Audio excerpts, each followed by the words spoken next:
Bien-aimés, ne vous fiez pas à tout esprit, mais mettez tous les esprits à l'épreuve, pour savoir s'ils sont de Dieu, car plusieurs prétendus prophètes sont venus dans le monde.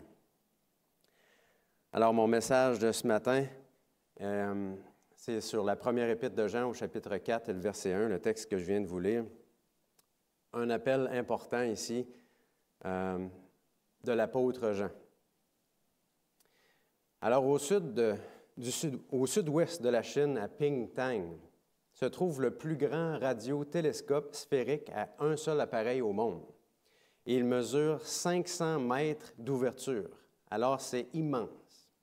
Il y a un radiotélescope, pour ceux qui ne savent pas ce que c'est un appareil, un télescope utilisé en radioastronomie pour capter les ondes radioélectriques émises par les astres. Donc, les astres que l'on peut observer dans le ciel dégagent des ondes et nous, finalement, sur la Terre, avec ces appareils-là, on essaie de les recevoir pour éventuellement les interpréter.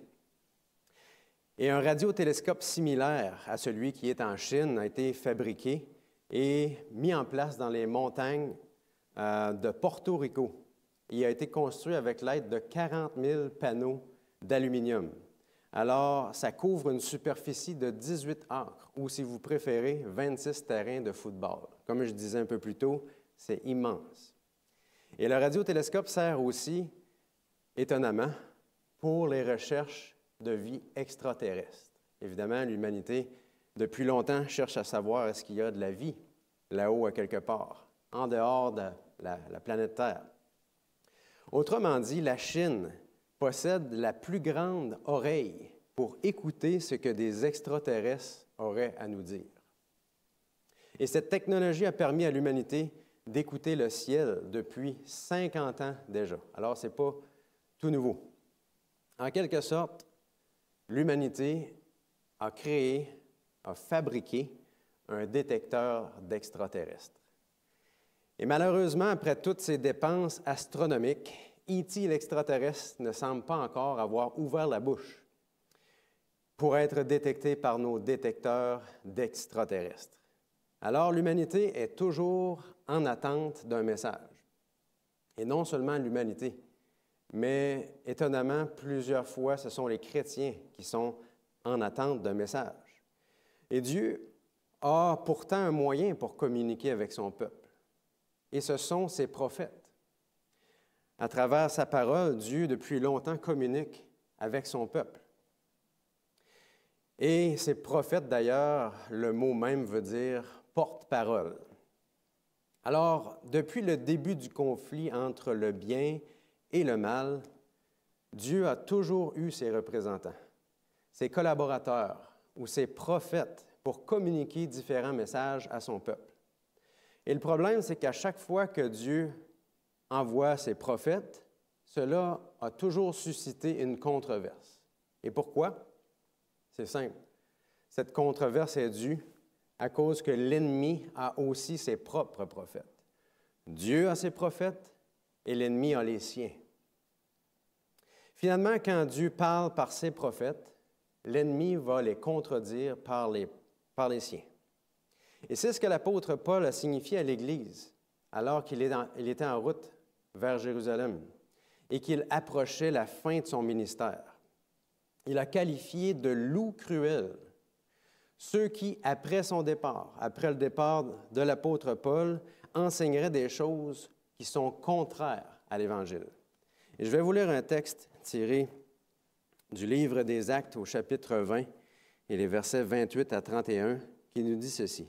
Actes 20, 28 à 31. Faites donc bien attention à vous-même et à tout le troupeau dont le Saint-Esprit vous a confié la responsabilité. Prenez soin de l'Église de Dieu qu'il s'est acquise par son propre sang. Je sais qu'après mon départ, des loups cruels s'introduiront parmi vous et ils n'épargneront pas le troupeau.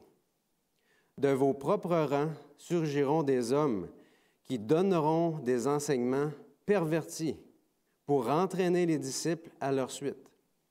Restez donc vigilants et souvenez-vous que durant 3 ans, nuit et jour, je n'ai cessé d'avertir avec larmes chacun de vous. » Alors ici, l'apôtre Paul est clair. Les faux prophètes surgiront du milieu de l'Église chrétienne. On n'a pas besoin de chercher à l'extérieur, d'un côté et de l'autre, ça vient du milieu de nous. Et Pierre a aussi souligné ce danger. Dans sa deuxième épître, au chapitre 3, et les versets 16 à 18. 2 Pierre, chapitre 3, les versets 16 à 18 nous disent ceci. « C'est ce qu'il fait dans toutes les lettres où il parle de ces choses. Il s'y trouve certes des points difficiles à comprendre, et les personnes ignorantes et mal affermies en tordent le sens, comme elles le font des autres Écritures pour leur propre ruine. Bien-aimés, vous voilà avertis. Tenez-vous donc sur vos gardes, de peur qu'entraînés par l'égarement des impies, vous ne perdiez la ferme position qui est la vôtre. Mais grandissez dans la grâce et dans la connaissance de notre Seigneur et Sauveur Jésus-Christ. À lui soit la gloire. » Deuxième épître de Pierre, au chapitre 3, les versets.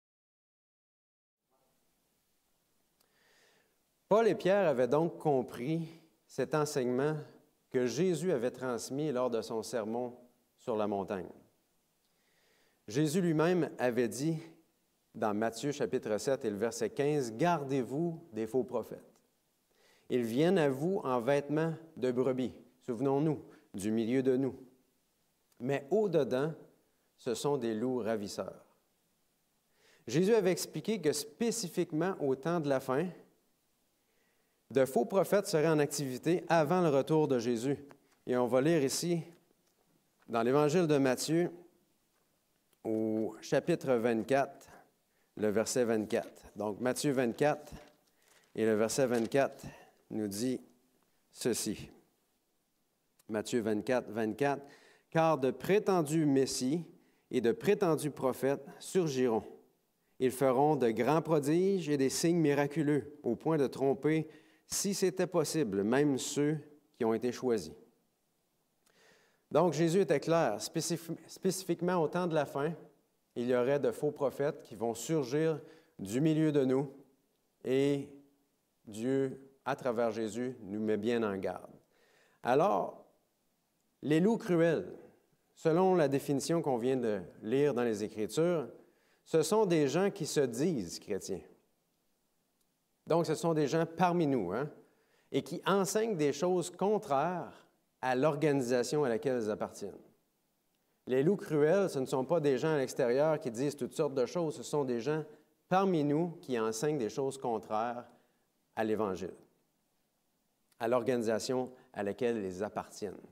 Donc, Paul a été, on ne peut plus direct, avec son employé et pasteur Tite, lorsqu'il lui a donné ce conseil dans l'épître de Tite, et c'est au chapitre 1 et les versets 10 à 16.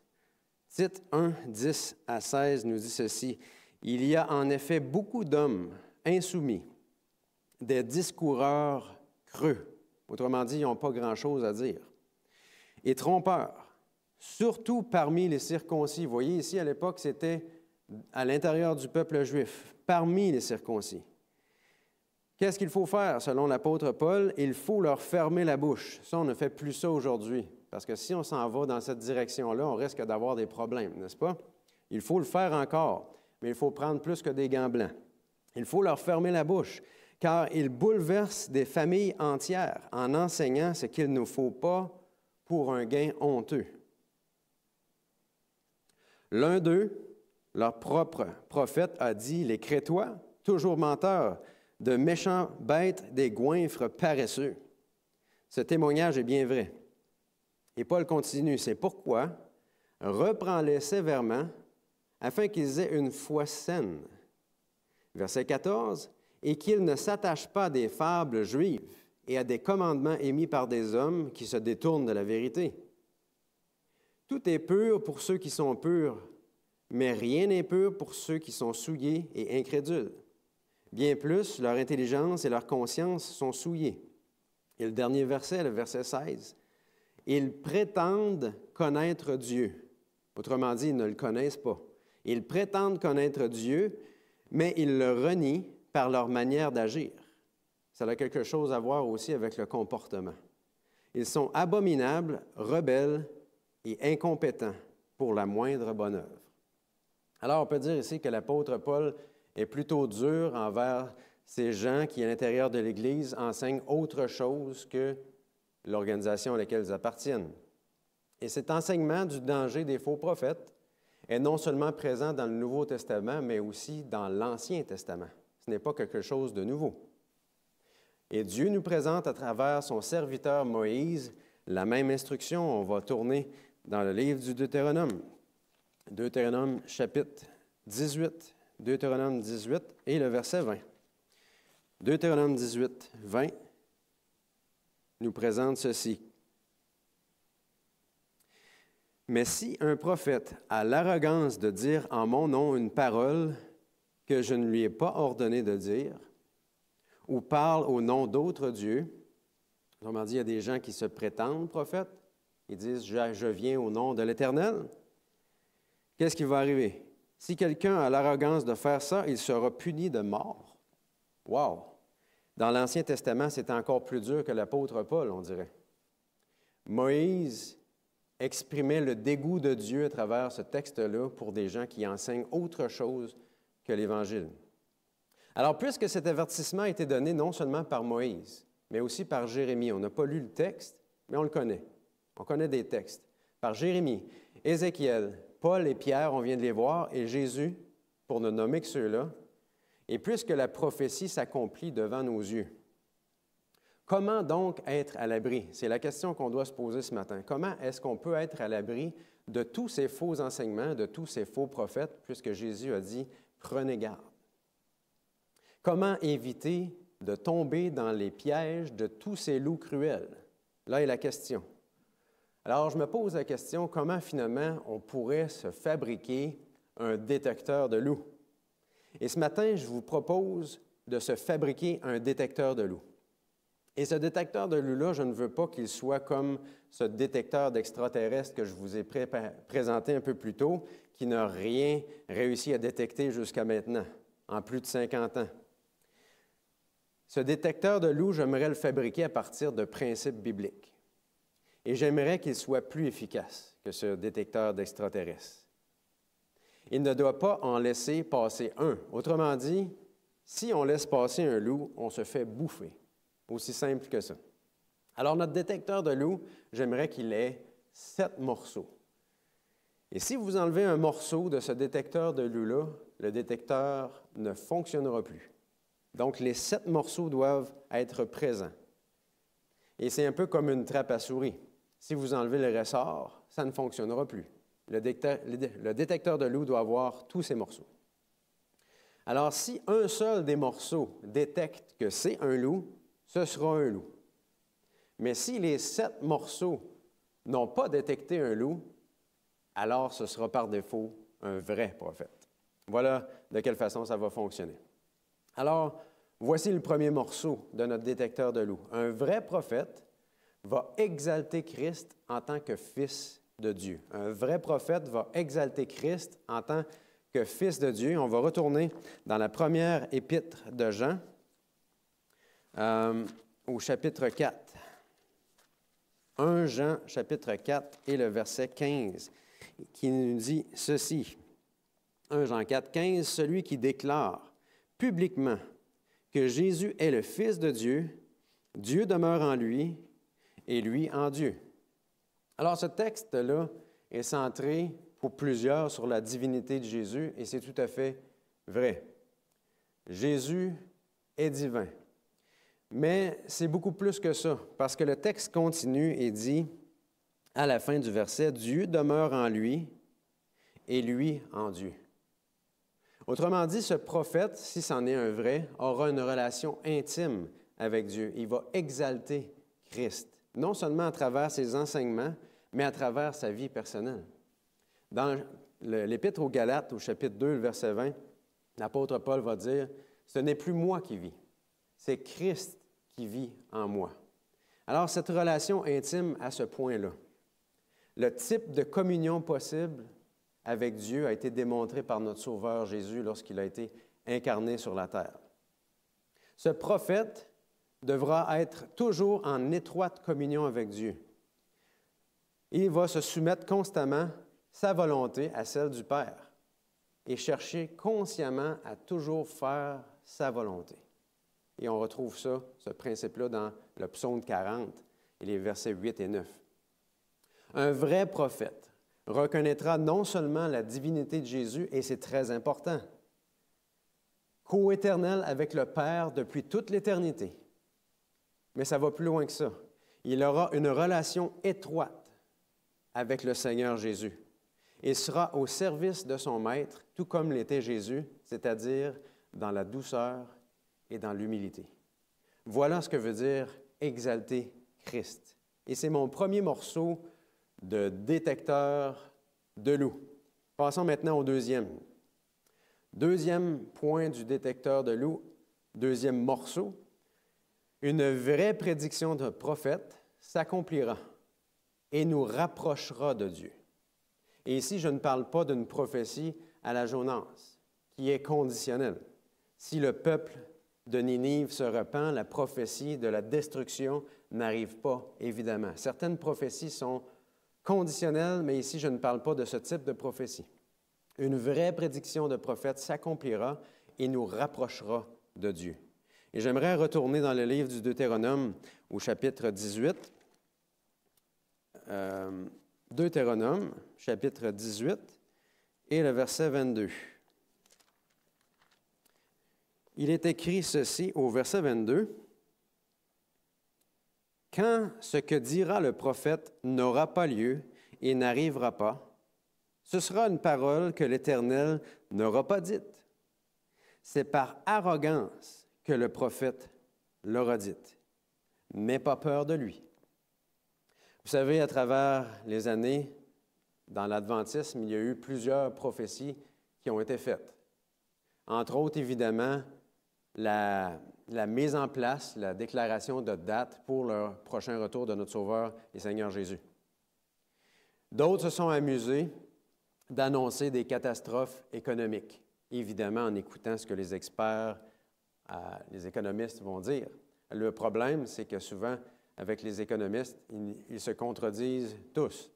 Alors, on peut trouver une interprétation qui fait notre affaire. Mais les prophéties continuent. Les gens vont dire qu'il y aura des millions et des millions de morts qui vont suivre suite à telle ou telle catastrophe, naturelle ou non. On fait toutes sortes de prophéties pour dire que finalement, le Seigneur Jésus revient d'ici 5 ans, c'est sûr.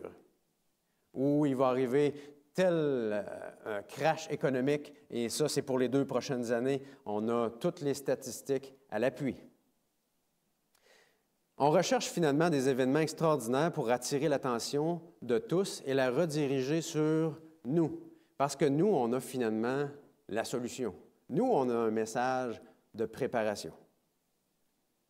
Il y aura d'autres crises comme celle que nous venons de traverser, pour prendre cet exemple, de la crise du COVID. Et il y en aura d'autres, des crises comme ça. Et on passe finalement d'une crise à l'autre.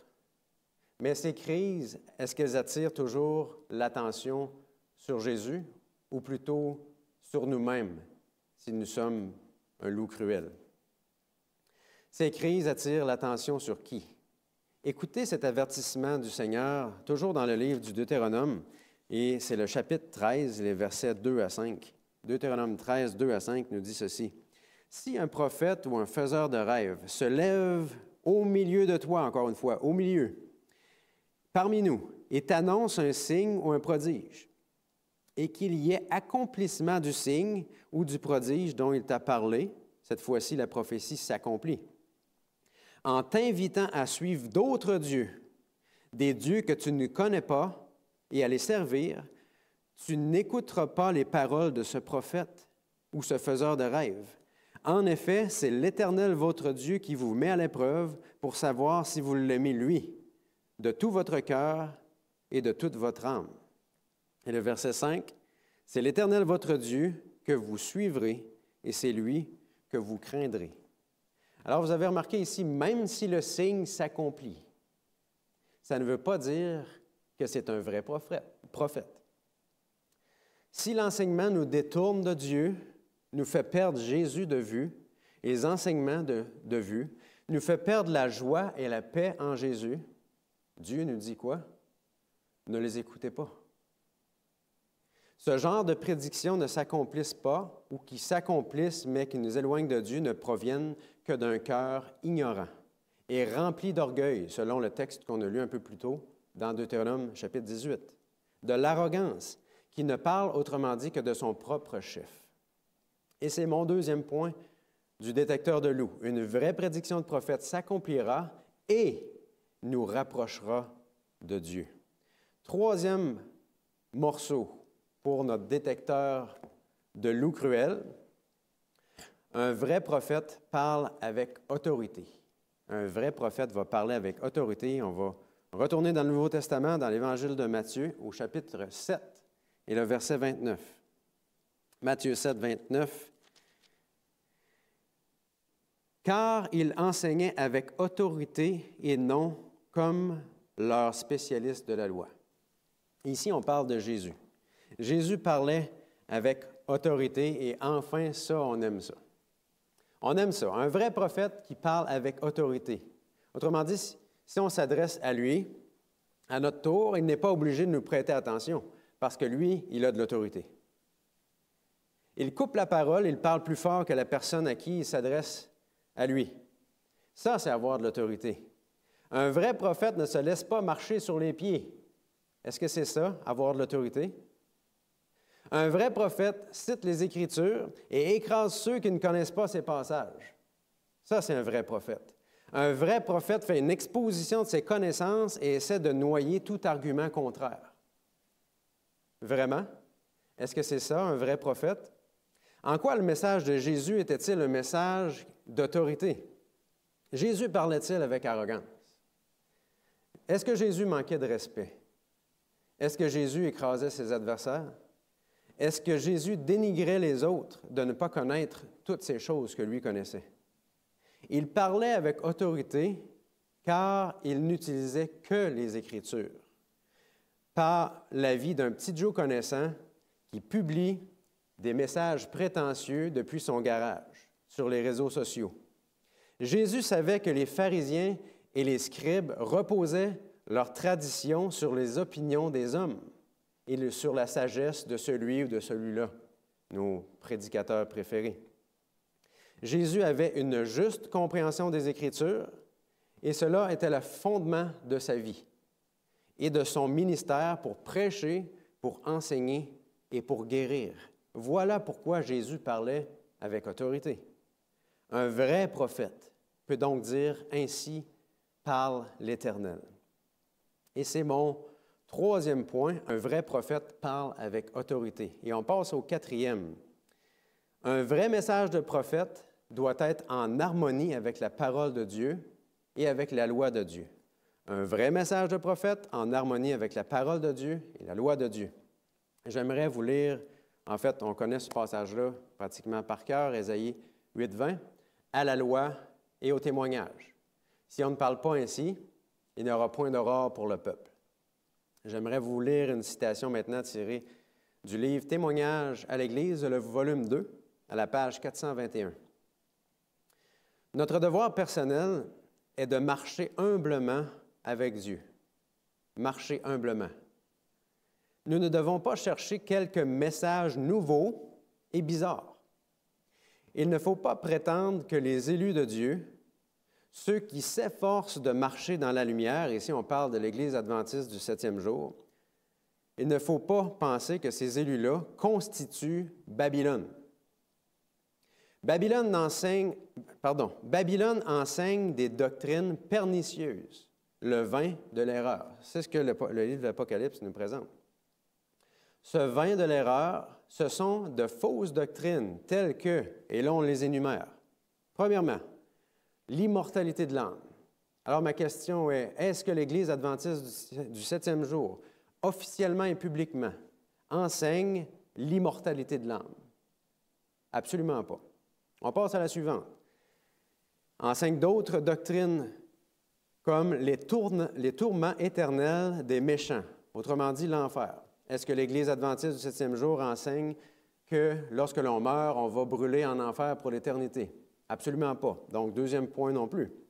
Troisième, la négation de la préexistence du Christ avant sa naissance à Bethléem. Autrement dit, une organisation qui rejette la divinité du Christ. Est-ce que l'Église adventiste du 7e jour enseigne publiquement, officiellement, que Jésus n'est pas Dieu? Absolument pas. Quatrième point. Et l'élévation du premier jour de la semaine au-dessus de celui que Dieu a béni et sanctifié. Autrement dit, la sainteté du dimanche. Est-ce que l'Église adventiste du 7e jour présente le sabbat du 7e jour comme étant biblique ou elle élève le dimanche? Je pense que la réponse est facile. Donc, l'Église adventiste du 7e jour n'annonce aucune de ces doctrines pernicieuses, ces 4 points majeurs que j'ai présentés, et ne constitue donc pas Babylone. Je continue. Ça dit ceci: ces erreurs et d'autres de même nature sont présentées au monde par les différentes églises, et ainsi accomplit cette déclaration de la parole: toutes les nations ont bu du vin de la fureur de son impudicité. J'aimerais vous lire un texte dans la première épître aux Corinthiens, au chapitre 14, qui nous donne un principe essentiel pour nous aider à détecter si on a affaire à un vrai prophète ou un faux. Première épître aux Corinthiens, chapitre 14, les versets 32 et 33, nous dit ceci. « L'esprit des prophètes est soumis aux prophètes, car Dieu n'est pas un Dieu de désordre, mais un Dieu de paix, comme dans toutes les églises des saints. » Un vrai prophète doit se soumettre au prophète. Et je viens de vous lire à partir d'un texte tiré du don de prophétie, parce que nous croyons que l'Église adventiste du 7e jour a reçu le don de prophétie à travers le ministère d'Ellen White, qui s'est étendu sur plus de 70 ans, que ce qu'elle a écrit là est inspiré. Donc, si quelqu'un vous amène que l'Église adventiste du 7e jour est Babylone, il va à l'encontre du don de prophétie. Il fait de lui-même un prophète non soumis au prophète. C'est simple comme principe. Un mouvement a vu le jour en 1893, alors que plusieurs adventistes du 7e jour ont créé un feuillet, un recueil, si vous voulez, à partir des écrits d'Ellen White. Ça, on aime ça, prendre un passage ici et là. Et ça remonte à loin, 1893. Et ce mouvement présentait notre Église comme ayant complètement apostasié et qu'il fallait en sortir. Et qu'avec le reste, Dieu formerait une autre Église. Et comme preuve de la prétendue corruption de l'Église à l'époque, les citations les plus fortes trouvées dans les témoignages aux individus et à l'Église en général ont été compilées, isolées de toute parole d'espoir et renchéries des commentaires de l'auteur du tract. Autrement dit, on prend des commentaires adressés à un individu et à un autre individu, les citations les plus fortes, on prend tout ça, un beau recueil, et la personne rajoute ses commentaires là-dedans, et on dit « l'Église a officiellement apostasié ». Mais qu'est-ce qu'Ellen White avait à dire de ces gens-là qui avaient ce genre de pratique? Parce qu'elle a parlé, elle était encore vivante. Écoutez ceci, tiré de Testimonies to Ministers and Gospel Workers à la page 56. Ceux qui ont proclamé l'Église adventiste du 7e jour comme étant Babylone ont utilisé les témoignages pour donner à leur position un appui en apparence. On utilise les textes de l'Esprit de prophétie qui ne les appuient pas, mais en apparence, ça semble les appuyer. Alors, il faut être sage. Elle continue, elle dit, « Mais pourquoi n'ont-ils pas présenté ce qui, pendant des années, a été le fardeau de mon message? » Alors, quel était le fardeau du message d'Ellen White? L'unité de l'Église. Pourquoi n'ont-ils pas cité les paroles de l'ange? Serrez les rangs, autrement dit, serrez les coudes. Unissons-nous. Pourquoi n'ont-ils pas répété l'avertissement et affirmé le principe selon lequel dans l'union il y a de la force, mais dans la division il y a de la faiblesse? Ce sont les messages que ces hommes ont portés qui divisent l'Église et nous font honte devant les ennemis de la vérité. Et dans de tels messages est clairement révélée l'action spéciale du grand trompeur, Satan, qui empêcherait, et ouvrons bien nos oreilles, qui empêcherait l'Église d'atteindre la perfection dans l'unité. Alors le prophète nous dit, finalement, ceux qui proclament l'Église Babylone et qui crachent sur un et sur l'autre et qui critiquent un et l'autre, sèment la division dans l'Église. Et qu'est-ce qu'ils disent? Ils prétendent qu'il faut atteindre la perfection, non? Mais ils empêchent la perfection, selon la prophète, alors qu'ils détruisent l'unité de l'Église. C'est plutôt étonnant. Testimonies to ministers. Qui est derrière ce message? Satan, elle l'a nommé. Quel est son objectif? Diviser l'Église. Alors, si vous entendez quelqu'un qui affirme que notre Église a apostasié, votre détecteur de loup devrait se mettre à sonner très fort. Parce qu'un vrai prophète se soumet au prophète. Il se doit d'être en harmonie avec les Écritures et les enseignements de l'Église à laquelle il appartient. Sinon, il est inconséquent avec sa propre profession de foi. Il ne sait pas de quel esprit il est animé. Et c'est mon 4e point. Un vrai message de prophète doit être en harmonie avec la parole de Dieu et la loi de Dieu. 5e point, un vrai prophète édifie le peuple de Dieu. Un vrai prophète va édifier le peuple de Dieu, et toujours dans la première épître aux Corinthiens, au chapitre 14, je vais vous lire cette fois les versets 3 et 4. 1 Corinthiens 14, 3 et 4 nous dit, « Celui qui prophétise, au contraire, parle aux hommes, les édifie, les encourage, les réconforte. Celui qui parle en langue s'édifie lui-même, alors que celui qui prophétise édifie l'Église. » Et on a aussi un texte que je vais vous lire dans l'Épître aux Éphésiens. Éphésiens chapitre 4, et je vais lire les versets 12 et 13. Éphésiens 4, 12 et 13 nous dit, « Il l'a fait pour former les saints aux tâches du service, en vue de l'édification du corps de Christ, qui est l'Église, jusqu'à ce que nous parvenions tous à l'unité de la foi et de la connaissance du Fils de Dieu, à la maturité de l'adulte et à la mesure de la stature parfaite de Christ. » Alors, je me pose et je vous pose la question, avez-vous un ministère dans l'Église? Et que pense votre Église de votre ministère? Avez-vous eu l'humilité de soumettre votre ministère au comité d'Église pour entendre ce qu'ils ont à dire? L'avez-vous soumis au comité d'Église pour recevoir leur approbation? Êtes-vous en mesure de travailler avec votre Église locale dont vous êtes membre, ou vous préférez travailler seul, ou même en équipe, mais en marge? Avez-vous déjà demandé aux dirigeants ce qu'ils aimeraient que vous fassiez pour soutenir l'œuvre selon les besoins locaux? Êtes-vous prêt à remettre en question votre ministère et la façon avec laquelle vous l'exercez, si les dirigeants ont des conseils à vous donner? Êtes-vous prêt à laisser votre place à quelqu'un d'autre, qu'un comité a jugé plus qualifié que vous pour remplir ce ministère? Avez-vous l'impression ou la certitude que votre ministère est le seul qui soit important, ou à tout le moins, le plus important? Êtes-vous en paix avec votre Église locale et avec l'Église mondiale? Et j'aimerais vous citer ici plusieurs synonymes des textes que l'on vient de présenter qui nous disent ce que ça veut dire édifier l'Église.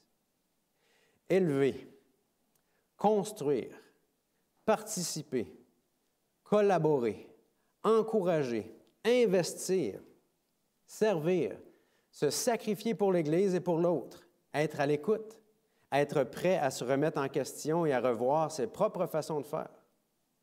Voilà ce qu'implique être quelqu'un qui édifie l'Église et se laisse diriger par l'Esprit de Dieu. L'Esprit distribue, souvenons-nous, dans l'Église, les talents, les dons nécessaires, selon son bon plaisir. Alors voilà ce que veut dire édifier, c'est mon 5e point. Un vrai prophète va édifier le peuple de Dieu. 6e point. Un vrai prophète va porter de bons fruits. Et on retourne dans l'Évangile de Matthieu, au chapitre 7. Matthieu, chapitre 7, le verset 20. Matthieu 7, 20 nous dit ceci. « C'est donc à leurs fruits que vous les reconnaîtrez. » Et ça, c'est Jésus qui a dit ça à l'intérieur du Sermon sur la montagne. Alors, durant la Réforme, des gens ont contrasté le pape et le Christ, soit par leurs enseignements et parfois même à travers de peintures. Sur une peinture, par exemple, on pouvait apercevoir le Christ, humblement vêtu, le regard plein de compassion, monté sur un âne. Et le pape, en contrepartie, richement vêtu, un regard plein d'arrogance, monté non pas sur un âne, mais sur un cheval. Une autre peinture présentait le Christ en train de laver les pieds de ses propres disciples, alors qu'en contrepartie, on voyait le pape en train de se faire embrasser les pieds. Quels sont les fruits que l'on devrait ne pas voir finalement si nous sommes réellement un vrai prophète ou un vrai chrétien? Et on retrouve la description dans l'Épître aux Galates, au chapitre 5. Galates, chapitre 5, et les versets, à partir du verset 19, et je vais lire ensuite 21 et 19 à 21 et le verset 26 aussi. Galates 5, 19 à 21. Les œuvres de la nature humaine sont évidentes. Ce sont l'adultère, l'immoralité sexuelle, l'impureté, la débauche, l'idolâtrie, la magie, l'impureté, l'idolâtrie, la magie, les haines, les querelles, les jalousies, les colères, les rivalités, les divisions, les sectes, l'envie, les meurtres, l'ivrognerie, les excès de table et les choses semblables. Et je saute au verset 26. « Ne soyons pas vaniteux en nous provoquant les uns les autres, en nous portant envie les uns aux autres. » Alors la question maintenant, c'est comment éviter? Comment éviter que ce genre de fruits soit reproduit dans nos vies? Et évidemment, cela vient d'une relation intime avec Dieu. J'aimerais vous lire à partir du livre Foyer chrétien à la page 52, le paragraphe 4, cet extrait. Nous devons aussi les contrôler, en parlant de ces fruits-là. Nous devons aussi les contrôler, ne pas leur laisser le champ absolument libre, par des efforts déterminés. Vous pouvez donc protéger vos pensées et les discipliner.